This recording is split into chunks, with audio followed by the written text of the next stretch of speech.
नमस्कार, आप देख रहे हैं खबरदार। आपके साथ मैं हूं चित्रा त्रिपाठी। खबरदार में आज आत्मनिर्भर भारत के डबल धमाल की करेंगे बात। देश को एक नहीं बल्कि दो कोरोना वैक्सीन मिल गई हैं। सिर्फ 10 महीने के अंदर शुद्ध देसी वैक्सीन बना लेना भारत के वैज्ञानिकों ने कमाल कर दिया है। नए साल पर ये सबसे अच्छी खबर है जिस पर पूरे देश को गर्व होगा। भारत ने कोरोना का टीका तो बना लिया और उसकी मंजूरी भी मिल गई, लेकिन उन नेताओं की सोच का इलाज क्या है जो कोरोना के टीके में राजनीति की तलाश करते हैं। आज हम खबरदार में इस राजनीति की भी बात करेंगे, क्योंकि अखिलेश यादव के बाद कांग्रेस के कई नेताओं ने भी वैक्सीन की मंजूरी पर सवाल उठाए हैं। उधर भारत की कोरोना वैक्सीन पर आज सबका कंफ्यूजन दूर हो जाएगा। पीएम की मिशन वैक्सीन की टीम ने एक सवाल का जवाब दिया है। भारत में पहली वैक्सीन लगने की तारीख क्या होगी? आपको ओपन मार्केट में आसानी से वैक्सीन कब मिल पाएगी और वैक्सीन की कीमत क्या होगी? इन सब सवालों का जवाब आज हम आपको देने वाले हैं। तो चलिए शुरुआत करते हुए कोरोना के खिलाफ जंग में आज आत्मनिर्भर भारत ने डबल धमाल मचा दिया है। देश को आज औपचारिक रूप से कोरोना वैक्सीन मिल गई है, वो भी एक साथ दो। एक का नाम है कोविशील्ड और दूसरी का नाम है Covaxin. Drug controller general of India यानी कि डीसीजीआई ने आज इन दोनों वैक्सीन के इमरजेंसी इस्तेमाल की औपचारिक मंजूरी दे दी है। यानी अब भारत में कोरोना वैक्सीनेशन में इन दोनों वैक्सीन का इस्तेमाल होगा। कोरोना वैक्सीन के लिए बनाई गई एक्सपर्ट कमेटी ने 1 जनवरी को डीसीजीआई से कोविशील्ड और कोवैक्सीन के इमरजेंसी इस्तेमाल के लिए अनुमति देने की सिफारिश की थी। ये दोनों ही वैक्सीन आत्मनिर्भर भारत की मिसाल हैं। खास बात यह है कि दोनों ही वैक्सीन भारत में ही बनी हैं। भारत बायोटेक की कोवैक्सीन तो भारत में ही डेवलप हुई है, जबकि ब्रिटेन की ऑक्सफोर्ड यूनिवर्सिटी में विकसित कोविशील्ड का उत्पादन भारत में पुणे के सीरम इंस्टीट्यूट में किया जा रहा है। ये दोनों ही वैक्सीन 2 से 8 डिग्री तापमान में सुरक्षित रखी जा सकेंगी।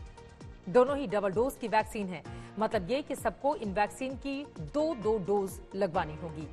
यानी अब भारत कोरोना पर प्रहार करने के लिए पूरी तरह से तैयार है, जिसके लिए उसके पास एक नहीं बल्कि 2 हथियार हैं। आत्मनिर्भर भारत की ब्रांड एम्बेसडर बनी इन दोनों वैक्सीन का सिर्फ भारत में ही नहीं बल्कि दुनिया भर में स्वागत किया जा रहा है। ये रिपोर्ट देखिए।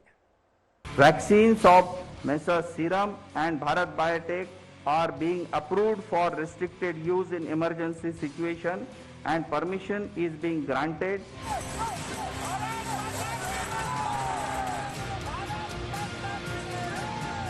जश्न तो बनता है, आखिर भारत ने कोरोना वैक्सीन की रेस में तिरंगा जो लहराया।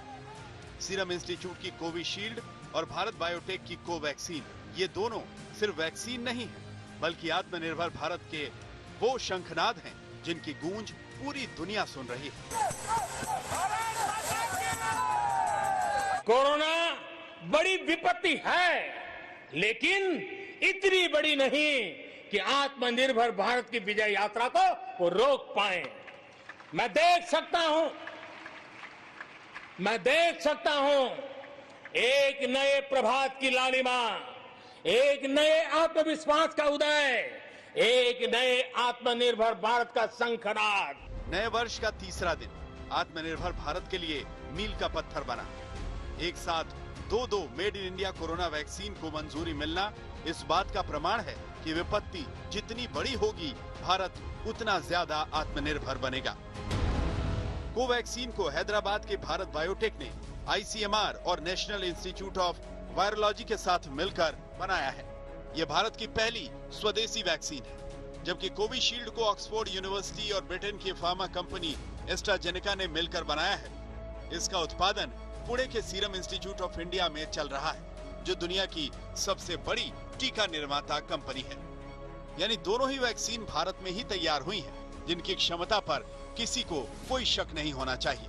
देखो, एक बात पे पूरा आप श्योर रहिए कि किसी में भी सेफ्टी का कंसर्न होगा, थोड़ा भी कंसर्न होगा तो हम उसको कभी अप्रूव नहीं करेंगे। कुल मिला के ये सेफ है। ऑफ कोर्स 110% नहीं है। 100 साइड इफेक्ट थोड़े बहुत तो होते हैं, पर वो जो जैसे छोटी मोटी साइड पे पेन होना, थोड़ा सा फीवर होना, थोड़ी सी एलर्जी होना, ये तो हर वैक्सीन में होता है। लेकिन सब लोग ये कह रहे हैं कि इम्पोर्टेंट हो जाएंगे, ये भी सही है क्या? ये तो बहुत ही बकवास। देश के लिए ये वोकल फॉर लोकल होने का दिन है। आज देश के वैज्ञानिकों को सैल्यूट करने का दिन है, क्योंकि उन्होंने कर दिखाया। अब एक साथ दो मेड इन इंडिया वैक्सीन को मंजूरी मिलने के बाद कोरोना मुक्त राष्ट्र होने का रास्ता साफ हो गया है, जिसका यकीन पीएम मोदी देशवासियों को बार बार दिलाते रहे थे, वो यकीन अब सच हो चुका है। वैक्सीन को लेकर भारत के पास जैसा अनुभव है वो दुनिया के बड़े बड़े देशों को भी नहीं है। हमारे लिए जितनी जरूरी है स्पीड है, उतनी ही जरूरी है सेफ्टी भी है। भारत जो भी वैक्सीन अपने नागरिकों को देगा वो हर वैज्ञानिक कसौटी पर खरी होगी। भारत की वैक्सीन कोरोना पर खरी उतरेगी और भारत आत्मनिर्भरता की कसौटी पर खरा उतरा है, जिसके लिए देश के वैज्ञानिकों ने दिन रात एक कर दिए थे और प्रधानमंत्री मोदी ने उनकी हौसला अफजाई में कोई कमी नहीं छोड़ी। जिस वैक्सीन को बनाने में सालों साल लग जाते हैं, उस वैक्सीन को कुछ ही महीनों में तैयार करके भारत ने खुद को कई देशों के मुकाबले 21 साबित करके दिखा दिया है। भारत में बनी वैक्सीन तेजी से हर जरूरी वर्ग तक पहुंचे, इसके लिए कोशिशें अंतिम चरणों में हैं। भारत दुनिया का पहला देश है जिसने एक साथ दो वैक्सीन को मंजूरी दी है और दक्षिण पूर्व एशिया में भी पहला देश है जिसने खुद वैक्सीन तैयार की और उसे मंजूरी दी है, जिसका स्वागत पूरी दुनिया कर रही है। WHO ने भी कहा है कि भारत द्वारा आज लिए गए फैसले से क्षेत्र में कोविड-19 महामारी के खिलाफ लड़ाई तेज करने और उसे मजबूत करने में मदद मिलेगी। सरकार ने एक नए साल का हमें गिफ्ट दिया है जो सबके लिए ठीक है। ये हमारे लिए एक आशा है बहुत अच्छी कि, और सबसे अच्छी बात ये है कि ये भारत सरकार द्वारा भारत की ही बनाई गई वैक्सीन है, जो सबसे खुशी की बात। अब हम फ्री में जो इधर उधर घूम सकते हैं और जो है क्या नाम आप जो है आप इधर कहीं बाहर भी जा सकते हो। वैक्सीन आने से एक सबसे खुशी बात यह है कि हम लोगों को जो डर था वो थोड़ा डर खत्म हुआ है, जिससे अभी फ्रीनेस नहीं महसूस करनी चाहिए, लोगों को भी मास्क पहनना चाहिए। भारत द्वारा भारत में तैयार वैक्सीन सिर्फ भारत का भला नहीं करेगी, बल्कि विश्व कल्याण का मार्ग प्रशस्त करेगी। भारत के कई पड़ोसी देश कोरोना वैक्सीन के लिए भारत की तरफ देख रहे हैं। आपको याद होगा जब भारत में वैक्सीन के ट्रायल चल रहे थे, तब 64 देशों के राजदूत वैक्सीन को लेकर भारत के दौरे पर आए थे, जिन्होंने भारत बायोटेक और सीरम इंस्टीट्यूट की वैक्सीन को लेकर दिलचस्पी भी दिखाई थी।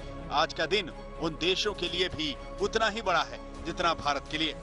नेपाल सरकार ने अपनी करीब 20% आबादी को वैक्सीन देने के लिए भारत से वैक्सीन देने का अनुरोध किया है। भूटान के पीएम लोटे शेरिंग ने भारत से कोरोना वैक्सीन लेने की अपनी इच्छा का इजहार किया है। पीएम मोदी पहले ही कह चुके थे कि भारत में वैक्सीन बनेगी तो हर जरूरतमंद देश को मिलेगी। विश्व के सबसे बड़े वैक्सीन उत्पादक देश के तौर पर आज मैं वैश्विक समुदाय को एक और आश्वासन देना चाहता हूं।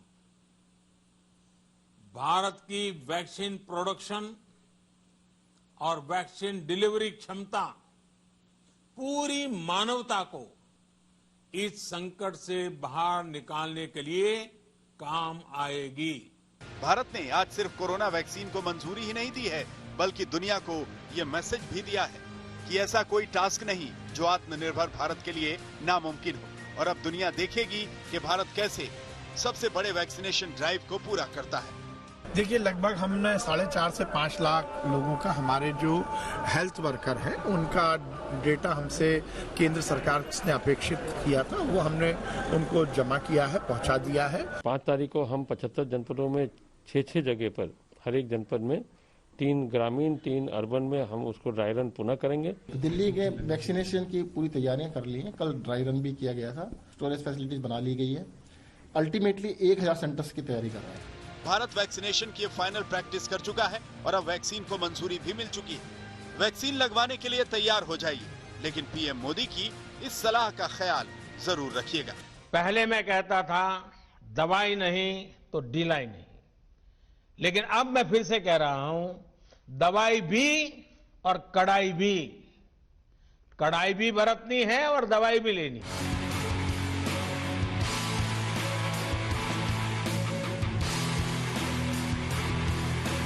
दो बूंद जिंदगी की देकर भारत ने सबसे पहले पोलियो को हराया, और अब जब देश कोरोना के संक्रमण से जूझ रहा है तो वैक्सीन की 2 डोज जिंदगी बचाएगी, और वो भी तब जब दोनों वैक्सीन स्वदेशी हैं। दिल्ली से नासिर और मिलन शर्मा के साथ मैं आशुतोष मिश्रा, आज तक। दुनिया के कई देशों ने कोरोना की वैक्सीन को मंजूरी दे दी है। वहां पर कोरोना के टीके लग भी रहे हैं। अमेरिका में, इंग्लैंड में, चीन में, रूस में हर जगह पर टीकाकरण जारी है। लेकिन क्या इनमें से किसी भी देश के बारे में आपने ये सुना कि वहां पर कोरोना के टीके पर राजनीति हो रही है? शायद भारत ही इकलौता ऐसा देश है जहां वैक्सीन पर भी राजनीति हो सकती है।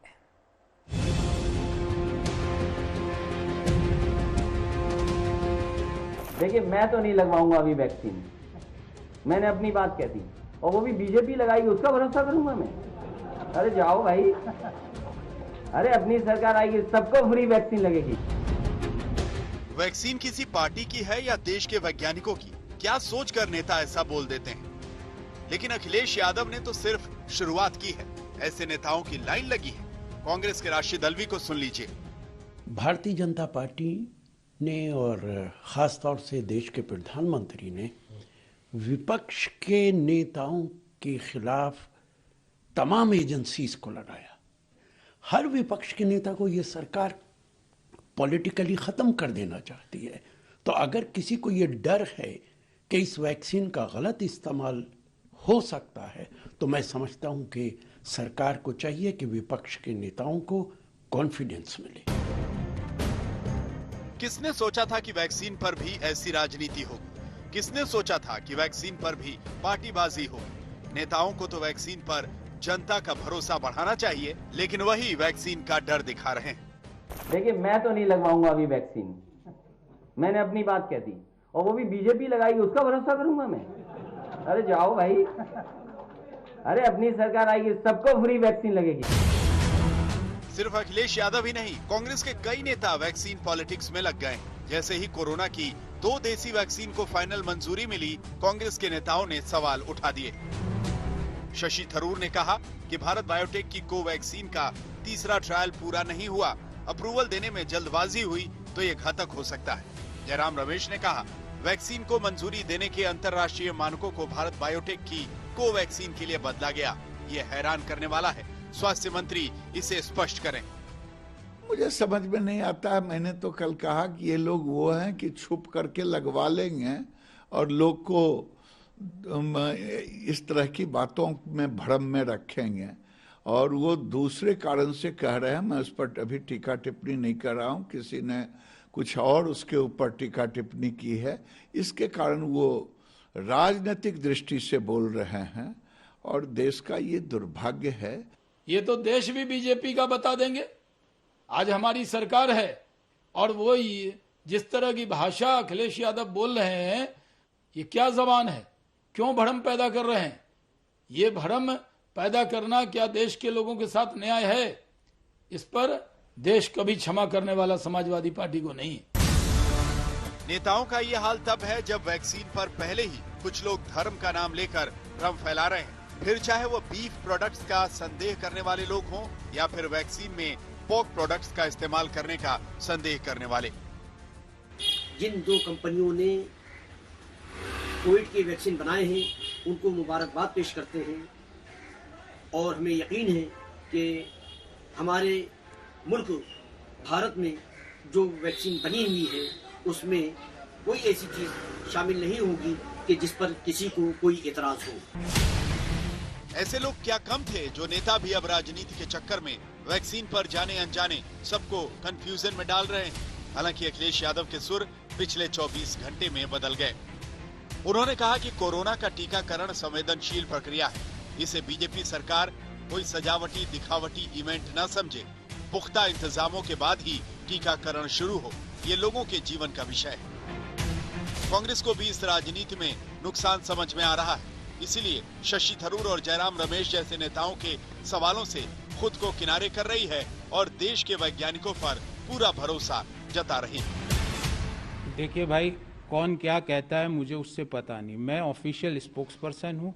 कांग्रेस पार्टी के हेडक्वार्टर से आपको एक बात बोल रहा हूं, कांग्रेस पार्टी हमेशा से, राहुल गांधी जी ने शुरू से, आज से 3-4 महीने पहले वैक्सीनेशन के प्रति सरकार को चेताया था। और आज फिर मैं उन्हीं की बात को दोहराता हूं, inclusive vaccination, free vaccination, best vaccination and vaccination after completing all protocols of our institutes of science and our institutes of medical fraternity. ये सोचने वाली बात है कि दुनिया भर में कोरोना की वैक्सीन लग रही है, कहीं ऐसी राजनीति नहीं हुई जो राजनीति भारत में उन वैक्सीन पर हो रही है जिसे देश के वैज्ञानिकों ने दिन रात की मेहनत से इतने कम वक्त में तैयार किया है। आज तक ब्यूरो। नेताओं की बातों को लाखों करोड़ों लोग सुनते हैं और मानते भी हैं, इसीलिए उन्हें इस तरह के बयान नहीं देने चाहिए जिससे वैक्सीन को लेकर किसी भी तरह का भ्रम फैले। वैक्सीन पर पहले से ही धर्म के नाम पर भ्रम फैलाने वाले लोग लगे हुए हैं और अगर नेता भी ऐसा ही करने लगे तो फिर कैसे इस महामारी का अंत कर पाएंगे? जिसने ना धर्म देखा, न जाति देखी, ना गरीब देखा, ना अमीर देखा और जिसने सबको तबाह करने में कोई कसर नहीं छोड़ी। लेकिन अब दुनिया को एक उम्मीद दिखी है। रिकॉर्ड समय में वैक्सीन मिल गई है। भारत के पास भी 2 वैक्सीन आ चुकी है और हमारे वैज्ञानिकों पर गर्व करने वाली बात है ये। वैक्सीन की मंजूरी को लेकर कुछ सवाल जरूर उठ रहे हैं, जैसे भारत बायोटेक की वैक्सीन को मंजूरी देने में क्या जल्दबाजी की गई? ऐसे ही कई सवालों का जवाब आज उस टीम ने दिए जो भारत में आप तक जल्द से जल्द वैक्सीन पहुंचाने के मिशन में लगी हुई है।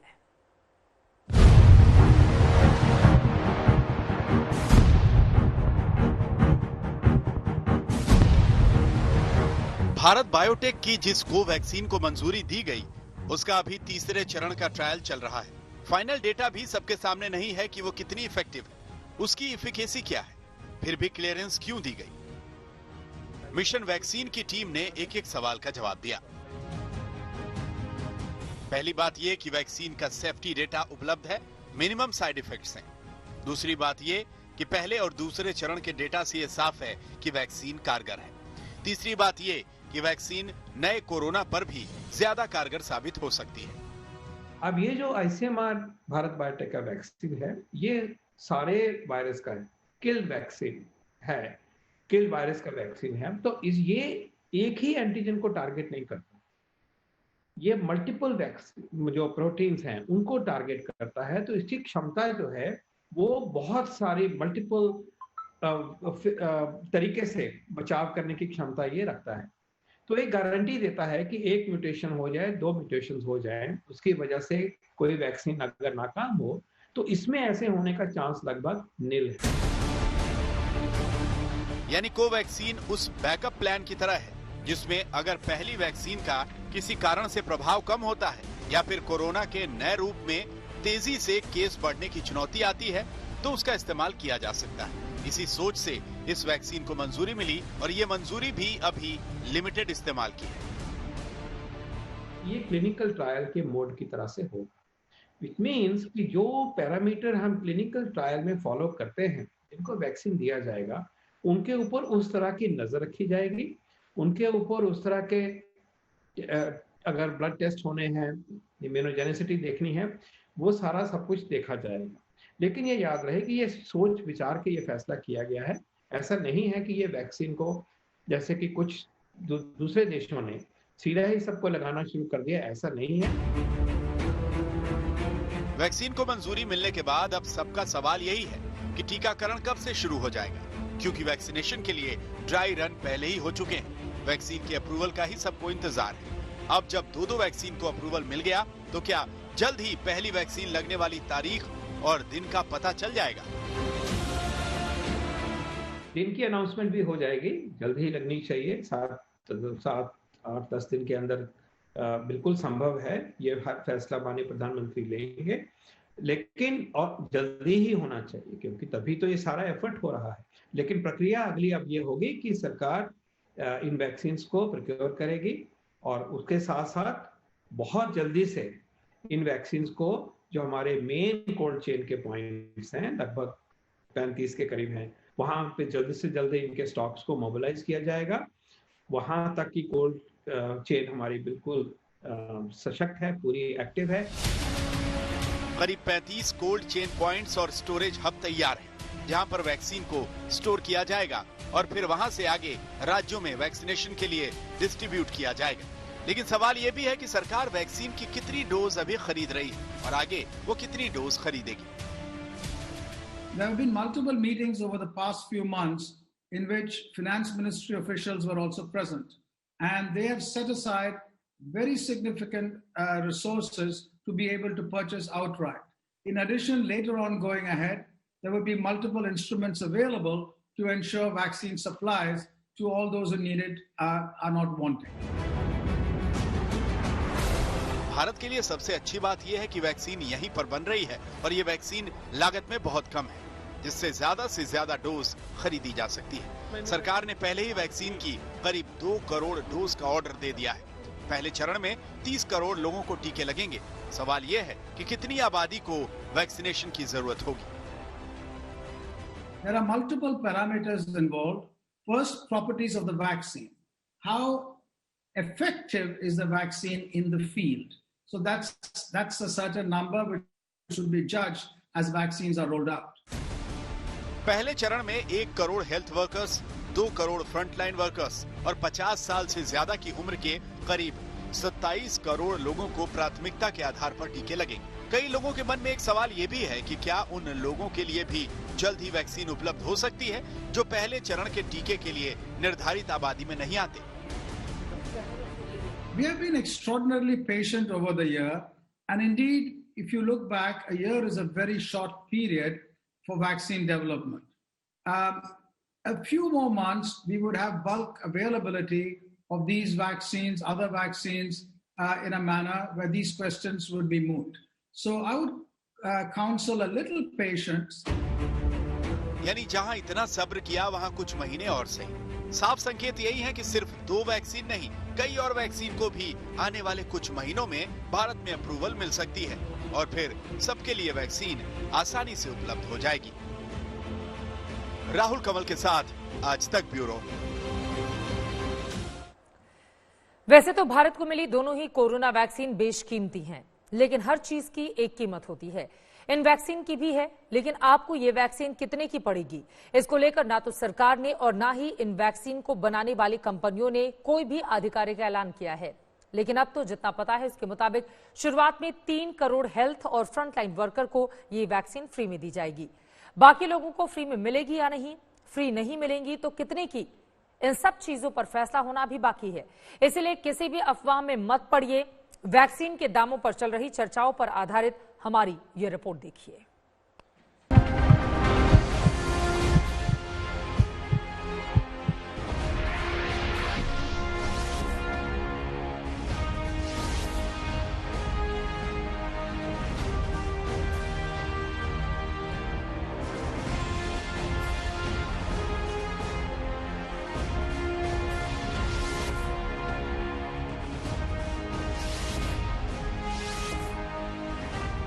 वैक्सीन आ चुकी है, डेट भी आ जाएगी, तैयारी पहले ही पूरी हो चुकी है।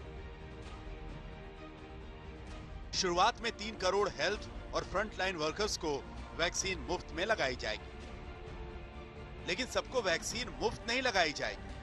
तो अब सवाल यह है कि वैक्सीन फ्री नहीं मिलेगी तो कितने में मिलेगी। इसको लेकर सीरम इंस्टीट्यूट और भारत बायोटेक ने कोई आधिकारिक घोषणा तो नहीं की है, लेकिन जानकारी के मुताबिक कोविशील्ड की 2 डोज की कीमत 2000 रुपए तक पड़ेगी, लेकिन कोवैक्सीन इससे बेहद सस्ती हो सकती है। इसकी कीमत 100 रुपए से भी कम रह सकती है।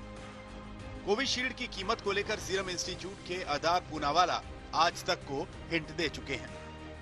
पहले तो गवर्नमेंट को हम 200 रुपये में पर डोज देंगे, मतलब एक आदमी को 400 रुपये में मिलेगी। वो गवर्नमेंट को स्पेशल प्राइस दे रहे क्योंकि गवर्नमेंट करोड़ों डोज लेने वाली है, ऐसे स्पेशल प्राइस दिए है। प्राइवेट सप्लाईज में जब 2-3 महीने बाद आएगी तब एक आदमी को 1000 रुपये एक डोज के लिए देना पड़ेगा। उसमें वो रिटेलर्स को 200-300 रुपये मिलेगी और हमें हमारे हाथ में 600 या 700 रुपये मिलेंगे। तो मतलब अगर एक आदमी को लगाना है तो उसके लिए 2000 रुपये हुए प्राइवेटली। बरोबर, प्राइवेटली जब उनको खुद पैसे से देना है और लेना है, उनको 2000 की प्राइस देने पड़ेगी। जाहिर है अगर कोविशील्ड की कीमत 2000 रुपए तक होगी तो हर किसी की पहुंच उस तक नहीं होगी। ये बात पीएम मोदी भी अच्छी तरह जानते हैं। साथियों, वैक्सीन की कीमत कितनी होगी, इसे लेकर भी सवाल स्वाभाविक है। केंद्र सरकार इस बारे में राज्य सरकारों के साथ बात कर रही है। वैक्सीन की कीमत को लेकर फैसला जन स्वास्थ्य को सर्वोच्च प्राथमिकता देते हुए किया जाएगा और राज्य सरकारों की इसमें पूरी सहभागिता होगी। पीएम मोदी हिंट दे चुके हैं कि वैक्सीन फ्री में तो नहीं लगाई जाएगी, लेकिन वैक्सीन तक सबकी पहुंच हो, ये बात भी सुनिश्चित की जाएगी। जानकार मानते हैं कि केंद्र सरकार शुरुआत में फ्री वैक्सीनेशन के जरिए कोरोना वॉरियर्स को वैक्सीन देगी। उसके बाद आम जनता के लिए सब्सिडी रेट पर वैक्सीन की कीमत तय कर सकती है। हालांकि राज्य सरकारें चाहें तो लोगों को अपने खर्च पर फ्री वैक्सीन मुहैया करवा सकती है। हालांकि अभी तक ना तो केंद्र सरकार और ना ही राज्य सरकार ने इसको लेकर कोई फैसला किया है, सिवाय दिल्ली को छोड़कर, जहां सभी को वैक्सीन मुफ्त लगाई जाएगी। चुनौती ये होगी कि क्या उसके लिए लोगों को पैसे देने होंगे अपनी ओर से या ये सरकार की ओर से होगी। देखिए, दिल्ली में वैसे भी किसी दवाई के पैसे नहीं लगते हैं, सरकार कर रही है, बिल्कुल फ्री होगा।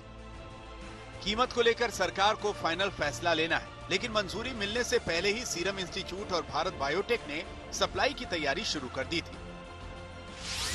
सीरम इंस्टीट्यूट ने कोविशील्ड की करीब 5 करोड़ डोज को स्टॉक कर लिया है और अगले साल मार्च तक हर महीने 10 करोड़ डोज के उत्पादन का टारगेट रखा है। भारत बायोटेक ने भी कोवैक्सीन की 1 करोड़ डोज पहले ही तैयार करके रखी हुई है। सीरम इंस्टीट्यूट में कोविशील्ड के स्टॉक का मुआयना आज तक पहले ही कर चुका है। यहाँ पर आपके पास इस वक्त कितनी वैक्सीन का डोज तैयार है? अगर कल से टीका लगना शुरू हो जाए तो कितने लोगों को इस वक्त टीका लग सकता है? ये लगभग ऐसे 2000 करोड़ की स्टॉक हमने बनाई है। 25 मिलियन लोग को टीका लगा सकता है, क्योंकि ये 50 मिलियन डोज है, 2 डोज की वैक्सीन है, तो इसलिए 25 मिलियन लगभग लोगों को ये टीका लगा सकते। तो वैक्सीन आ चुकी है, वैक्सीनेशन की शुरुआत भी होने वाली है। सरकार तैयार है, आप भी तैयार हो जाइए। और जहां तक वैक्सीन की कीमत का सवाल है, क्या पता सरकार फ्री में ही लगवा दे। बिहार में तो इसका चुनाव के दौरान वायदा भी किया जा चुका है। आज तक ब्यूरो। और बिहार सरकार फ्री में वैक्सीन लगाएगी भी, ये बात भी कही जा चुकी है, लेकिन देश के बाकी हिस्सों में क्या होगा, ये देखना महत्वपूर्ण है। फिलहाल भारत बायोटेक की कोवैक्सीन की कीमत कोविशील्ड के मुकाबले काफी कम रह सकती है। ऐसा अंदाजा इसलिए भी लगाया जा रहा है क्योंकि भारत बायोटेक के एमडी कृष्णा एल्ला कह चुके हैं कि कोवैक्सीन की 1 डोज की कीमत पानी की 1 बोतल से भी कम होगी। हालांकि कीमत कितनी होगी यह भी तय नहीं है। वैसे दुनिया में लगाई जा रही प्रमुख वैक्सीन की कीमतें भी आपको बता देते हैं। ब्रिटेन में फाइजर की वैक्सीन की 2 डोज की कीमत $40 यानी करीब 3000 रुपए है।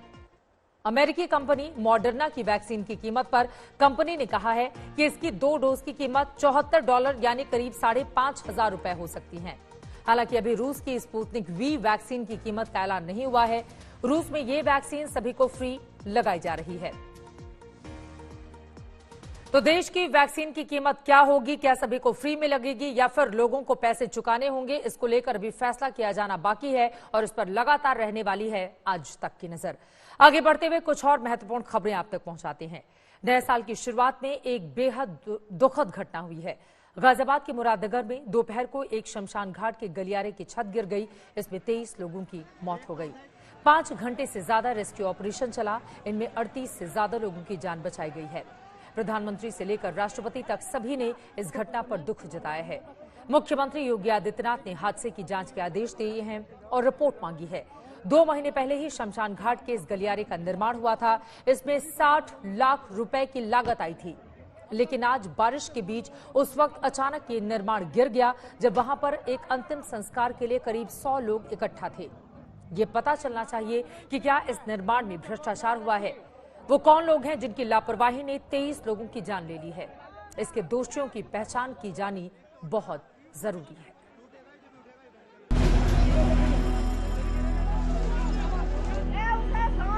एकदम आवाज आई बहुत तेज बड़बड़, तो एकदम वो छत गिरी, तो एकदम भगे, तो उसके बाद तो सब दबे। चीख पुकार मची है। मलबा फैला है, मलबे में दबे हैं लोग, लोगों को निकाला जा रहा है, अस्पताल पहुंचाया जा रहा है। ये तस्वीरें भयानक हैं, विभत्स हैं, हिला देने वाली हैं। गाजियाबाद के मुरादनगर थाना क्षेत्र के उखरानी में बम्बा रोड में शमशान घाट पर मौत का तांडव है। जानकारी के मुताबिक शमशान घाट की छत उस वक्त गिरी जब एक शख्स का अंतिम संस्कार हो रहा था। लोग बारिश की वजह से छत के नीचे मृतक की आत्मा की शांति के लिए प्रार्थना कर रहे थे। अचानक छत गिरी और चीख पुकार मच गई। इसी बिल्डिंग के नीचे लोग अंतिम संस्कार में शामिल होने के लिए खड़े थे। चूंकि बारिश काफी ज्यादा तेज थी, पुजारी ने कहा कि अब चूंकि अंतिम संस्कार की प्रक्रिया जो है वो पूरी होने वाली है, कुछ देर लोग मौन धारण करें और आत्मा को शांति दें। उसी दौरान जो ये हिस्सा था ये भरभरा कर गिर गया, जिसमें 40 लोग इसी जो मलबे के नीचे है वो दब गए। एक एक करके रेस्क्यू ऑपरेशन चलाया गया। आप देख पा रहे हैं यहाँ पर एनडीआरएफ की भारी भरकम टीम मौजूद है। जानकारी के मुताबिक 3 महीने पहले लेंटर ढाला गया था। लेंटर में कच्ची रेत का इस्तेमाल हुआ, जिसकी वजह से हादसा पेश आया। तो क्या 18 लोगों की मौत शमशान घाट में बनी बिल्डिंग में गड़बड़ घोटाले की वजह से हुई? अगर आप देखें यहाँ पर तो जो ये मलबा गिरा हुआ है, इसमें ऐसा लगता नहीं है कि बहुत कुछ सामान वो मिलाया गया था। रेत ही रेत दिख रही है। कुछ स्थानीय लोग हैं, उनसे बात करते हैं। ये जो बिल्डिंग गिरी है ये कई महीने पहले बनी थी? ये भी लगभग 3 या 4 महीने पहले बनी है। अच्छा। और इसमें घोटाला दिखाई दे रहा है स्पष्ट। हादसे के तुरंत बाद रेस्क्यू टीम मौके पर पहुंची। 38 से ज्यादा लोगों का रेस्क्यू किया गया, मगर हादसे में 23 लोगों की जान चली गई। हादसे के बाद सीएम योगी आदित्यनाथ ने अधिकारियों से जानकारी मांगी है कि हादसा कैसे हुआ, क्यों हुआ, किसकी वजह से हुआ। पूरी हमारी प्राथमिकता होगी कि जो ये कैसे घटना हुई, इसके सभी संभव पहलुओं पर जांच करें और इसमें हम कठोर से कठोर कार्रवाई सुनिश्चित कराएं। क्रिमिनल लायबिलिटी तय की जाएगी ऐसे लोगों के खिलाफ। हादसे के बाद सीएम योगी आदित्यनाथ ने मृतकों के परिजनों को 2-2 लाख रुपए की आर्थिक सहायता का ऐलान किया है। मुख्यमंत्री ने कहा है कि सरकार पीड़ित परिवारों के साथ है। घटना अत्यंत दुखद है। मेरे जो शोक संतप्त परिजन हैं उनके प्रति पूरी संवेदना है। जो घायल हैं उनके शीघ्र स्वास्थ्य की भी कामना मैं करता हूं और राज्य सरकार सभी पीड़ित परिवारों के साथ पूरी मजबूती के साथ खड़ी है। हर संभव सहायता उन पीड़ित परिवार वालों को राज्य सरकार करेगी। अब सवाल यह है कि वो कौन लोग थे जिन्होंने छत बनाने में खराब सामग्री का इस्तेमाल किया। 23 लोगों की मौत का जिम्मेदार कौन है? मैं गौर के साथ अरविंद ओझा, मुरादनगर, गाजियाबाद, आज तक।